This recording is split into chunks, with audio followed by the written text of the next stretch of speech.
Aujourd'hui, on parle d'un jeu de cartes à collectionner français.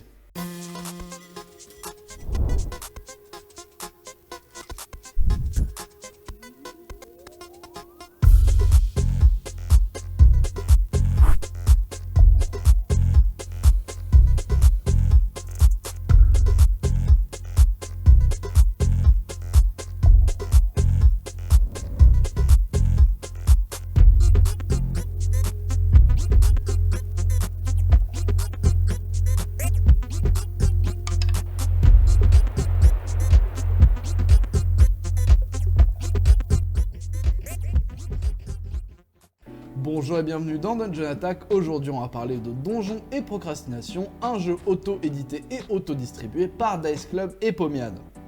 Ils m'ont gentiment envoyé le jeu pour que j'en parle et je les en remercie fortement. Du coup dans la description vous aurez bien entendu le lien pour pouvoir acheter le jeu, ainsi que les différents réseaux de Pomiad et de Dice Club. Dice Club que j'ai découvert sur TikTok parce qu'il fait du contenu là-bas, ainsi que sur YouTube et sur Twitch. Du coup, j'ai tourné un petit unboxing le jour où j'ai reçu ça. Je vous montre ça et on se retrouve après.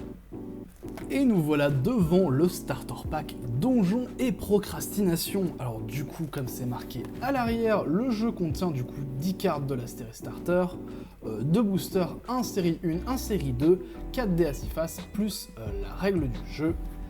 Et on va ouvrir ça tout de suite. Hop là, j'essaie de pas tout défoncer. C'est trop tard. Les dés.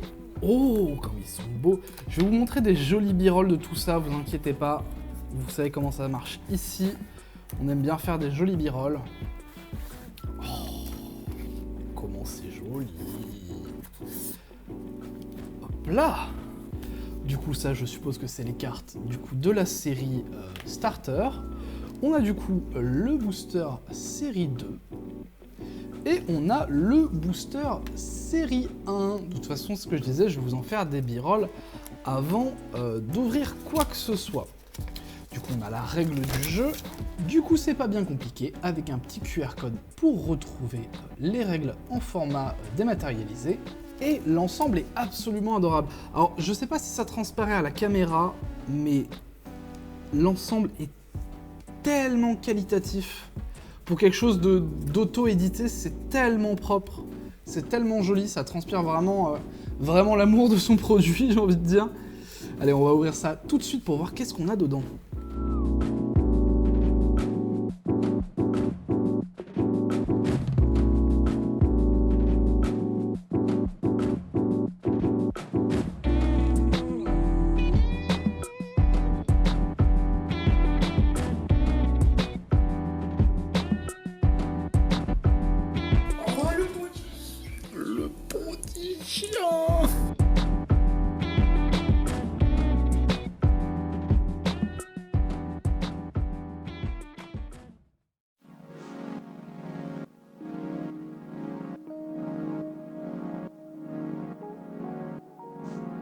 Et pour les boosters du coup, alors on a ouvert le booster série 1 pour cette vidéo et le deuxième booster, le booster série 2, a été ouvert en format vertical pour pouvoir le poster sur TikTok et sur YouTube Short, donc normalement si vous regardez dans la chaîne, il est par là.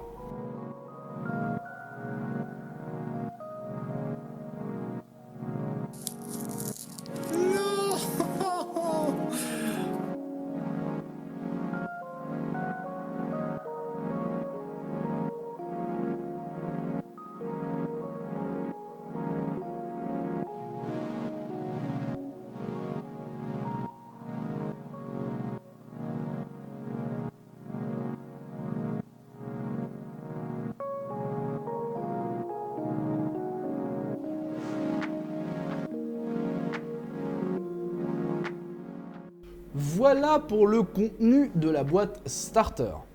Bon, ça c'est pour l'unboxing, mais du coup c'est quoi l'univers du jeu? Dans Donjons et Procrastination, vous jouez une enchanteuse ou un enchanteur dont le but est de gagner un grand tournoi d'invocation. Pour cela, vous allez jouer des créatures qui peuvent être accompagnées de soutien et ensuite lancer des dés. La valeur maximale du coup gagnera un duel.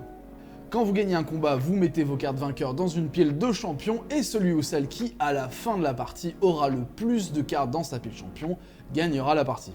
Pour jouer au jeu, on va distribuer 10 cartes à chaque joueur ou joueuse et une carte esbrouf. Le jeu est divisé en 5 phases. La première phase, la phase de face à face, vous choisissez une créature de votre main que vous posez face cachée devant vous, et il ne faut pas que ce soit la carte Esbrouf. Ensuite, quand tout le monde a posé ses cartes, on les révèle. À ce moment-là, vous appliquez les effets en fonction de qui a la valeur la plus haute, sachant qu'il y a une roue de faiblesse que je vais essayer de vous mettre par là à l'écran. Et du coup, voilà, donc ça multiplie par 2 la valeur, et du coup, la personne qui a la plus haute valeur à la fin gère son effet en premier. Ensuite, la phase de soutien. Dans cette phase, vous pouvez jouer une carte soutien face cachée ou la carte Esbrouf que vous avez eue au début de la partie.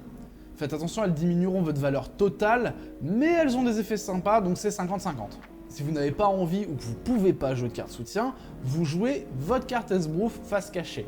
En fait, votre carte Esbrouf, elle va rester en permanence dans votre main. Du coup, ça fait une petite mécanique de bluff bien intéressante. Ensuite, on révèle les cartes soutien et comme à la phase précédente, on va résoudre leur effet en commençant par la personne qui a la plus haute valeur. Ensuite, la phase de lancer d'artefacts. J'adore ce nom, lancer d'artefacts. Super bien. Et oui, c'est la troisième phase. Maintenant, on va lancer des artefacts qui viendront s'ajouter à la valeur totale de nos cartes. Vous lancez un dé plus un dé supplémentaire si vous avez joué une carte soutien et non, la carte Esbrouf ne compte pas comme une carte soutien. Et comme j'ai dit plus tôt, la personne qui gagne fait une petite pile avec ses champions et du coup ce sera ça le scoring final. Ensuite du coup la dernière phase c'est la phase de fin de manche où en fait on va piocher une carte ou 2 si on a moins de 2 cartes. Sachant que comme je l'ai dit on garde toujours la carte Esbrouf dans sa main. La partie s'arrête quand vous pouvez plus jouer de cartes et du coup celui ou celle qui aura eu le plus de champions gagnera la partie. Ça a conclu notre petit tour des règles, comme d'hab je suis pas rentré à fond dans les règles mais ça devrait vous donner un petit aperçu de comment ça se joue. Du coup, Donjons et Procrastination, à la base je comptais en parler en vidéo parce que je trouvais le projet super intéressant et les cartes étaient très jolies. Du coup, j'ai quand même contacté Dice Club par courtoisie, ça me paraissait normal, et il m'a dit « Écoute, si tu veux, je t'envoie un jeu pour que tu puisses y jouer directement. » Auquel cas, j'ai dit oui et que je ferai une vidéo en échange. Du coup, j'ai reçu un exemplaire gratuitement, je remercie encore Dice Club et Pomiade de leur confiance. En revanche, tout ce que je vais dire là, dans cette partie review de la vidéo, n'a pas eu de vérification de la part ni de Dice Club ni de Pomiade. Ils m'ont pas non plus demandé de dire quoi que ce soit, donc en fait, mes avis là que je vais donner sont purement les miens. Voilà, c'est juste histoire d'être transparent vu que j'ai reçu une boîte gratuitement. Bref, parenthèse fermée, on y va tout de suite en commençant par les designs. Les visuels du jeu ont été donc faits par Pomiade, il a fait les cartes, les boosters, et c'est même lui qui scelle les boosters à la main, comme vous pouvez le voir sur la vidéo qui s'affiche à l'écran. Du coup, j'ai un peu recherché, mine de rien, et Pomiade dit que lui, il est dans sa zone de confort, et je trouve que ça se sent. Il y a une forme de familiarité avec les designs, ils ont tous un design cohérent les uns avec les autres, et l'ensemble du style est cohérent avec lui-même. Et je trouve ça vraiment bien fait comme design. L'avantage justement d'être dans sa zone de confort, c'est de pouvoir maîtriser à 100% ce qu'on essaie de vouloir dire avec le design qu'on produit, et je trouve que c'est le cas pour toutes les cartes. Alors du coup, on va aussi parler un petit peu de la qualité quand même, parce que c'est un jeu du coup pas édité par une grosse boîte, hein, comme je l'ai dit, c'est auto-édité et auto-distribué. Et je trouve la qualité vraiment impressionnante pour ça justement. Les cartes sont déjà toutes mates, hein, c'est un plus, parce que si vous avez joué à TCG Random numéro 52, Yu-Gi-Oh! Magic, par exemple, vous savez que les cartes sont souvent brillantes, et ce qui fait qu'elles sont dures à lire en partie, et c'est pas le cas pour ce jeu-là.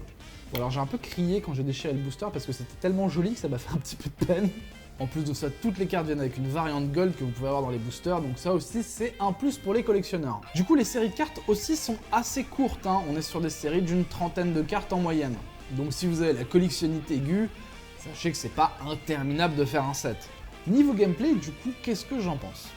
Alors du coup, c'est super simple à jouer et à apprendre. C'est très rapide, c'est-à-dire que en l'espace de 15 minutes, on a pu faire 3 parties et demie.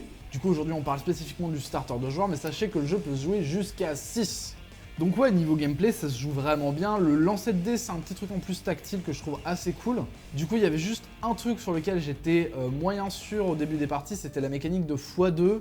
Mais au final, quand on arrive à la phase de soutien, c'est là justement que ça s'opère, c'est est-ce que l'adversaire va justement mettre un soutien pour lancer un deuxième dé pour sécuriser son avantage, ou est-ce qu'il va bluffer et est-ce que vous allez essayer d'éventuellement rattraper un retard en jouant un soutien pour tirer 2 dés.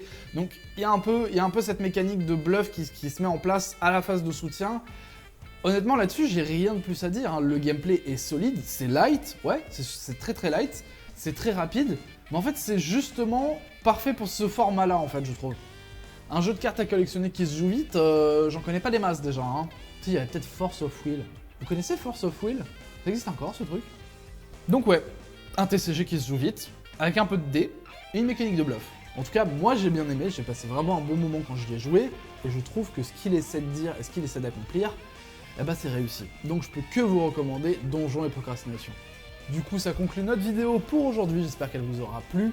N'hésitez pas à aller checker du coup l'unboxing du deuxième booster, normalement ça devrait sortir en même temps que cette vidéo. Merci à vous d'avoir regardé, et merci encore une fois à Dice Club et Pomiade pour le jeu. Sur ce, je vous fais des bisous, prenez soin de vous, et à une prochaine.